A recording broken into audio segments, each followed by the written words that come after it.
Welcome back, Culers. Barcelona's preseason is done, but the drama is just getting started. From transfer news and shocking planning complaints to Gavi's top form and Napoli's €70 million interest, there's a lot to unpack. In today's video, Barcelona closed their squad for the 2025-26 season. Players furious over poor planning during the Asia trip. Ter Stegen refuses a key medical move. Gavi's stardom rises, and Napoli wants him badly. Camp Nou renovation update, and what it means for matchday 4 versus Valencia. Stay tuned, it's going to be a packed update with everything you need to know about Barca's roller coaster summer. With their Asia trip done and dusted, albeit at the cost of the entire team facing fatigue and jet lag, Barcelona are now bracing themselves for the new season. The club have performed brilliantly during preseason so far and are confident of registering their new signings, Joan Garcia, Rooney Bargi and Marcus Rashford. Barcelona closed their roster for the new season. Keeping that in mind, Barcelona appear to have completed their squad building for the season ahead and are not expected to tinker too much with the squad.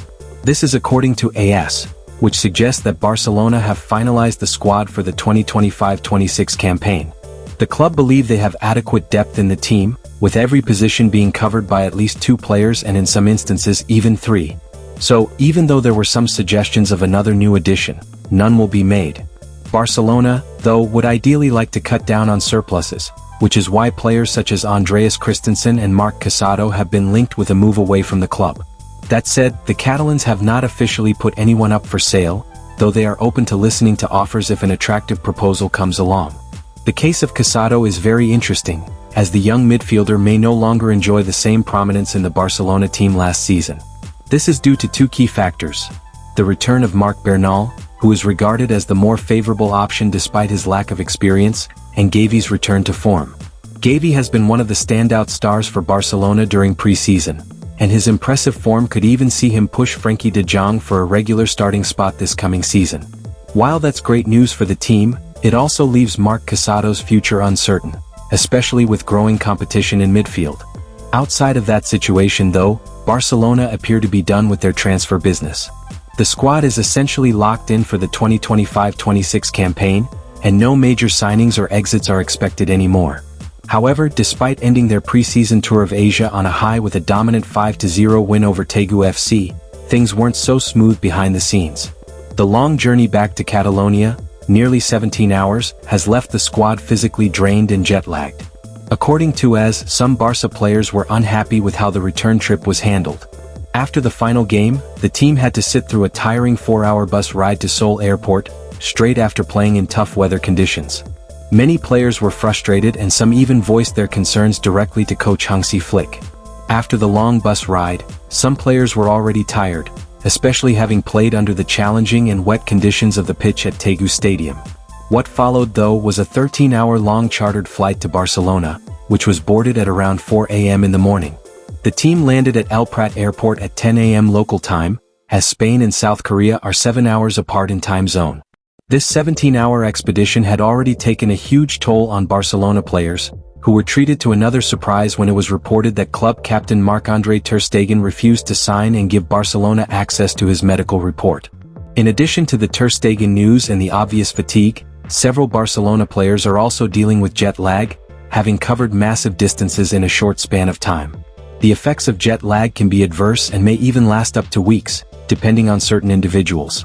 Gavi was without a doubt one of Barcelona's best players during their preseason tour in Asia.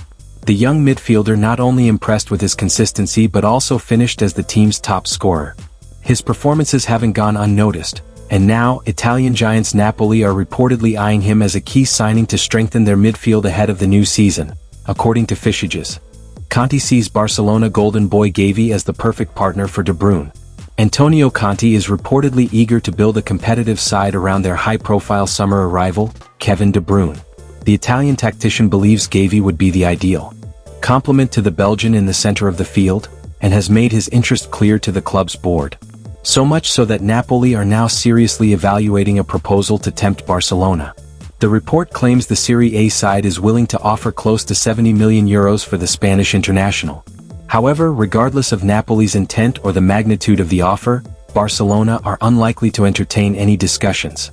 Gavi is viewed as a cornerstone of the team's present and future, and both the club and head coach Hansi Flick consider him untouchable. Despite ongoing financial pressures, Barcelona remain committed to keeping their homegrown talents, and Gavi, who embodies the club's identity on and off the pitch, is simply not for sale. In a new development, KT Jugs reports that FC Barcelona and the Barcelona City Council have reached an agreement to modify the previously granted activity license for the Camp Nou, adapting it to the current state of the stadium's renovation works. Initially, the council had approved a license for a partial reopening to host 62,000 spectators, covering the first and second tiers. However, as that phase of the construction has not been completed, both parties have now agreed to revise the license, reducing the permitted capacity to around 27,000. Plans split into 3 subphases. In recent weeks, the club and the council have agreed to divide the first phase of construction into 3 subphases. The first subphase will allow access to the completed tribune and south goal areas, 27,000 capacity, and the second will include the lateral section, increasing capacity to 45,000. The final phase would come once the works on the north goal are complete, allowing full use of the first and second tiers, up to 62,000. This agreement does not mean that Barcelona has received final approval to open the stadium for the 14 September Lane Liga match against Valencia, match day 4. For that to happen, the club must first complete work on the tribuna and south goal, ensure the required access points and safety measures are in place, and then formally apply for the first occupation license from the council. Additionally, the club must submit a partial initial safety control (ECA), which involves various safety and prevention checks. Following that, the council will dispatch its inspectors for a full stadium review, and the project must also receive favorable reports from civil protection and the fire department.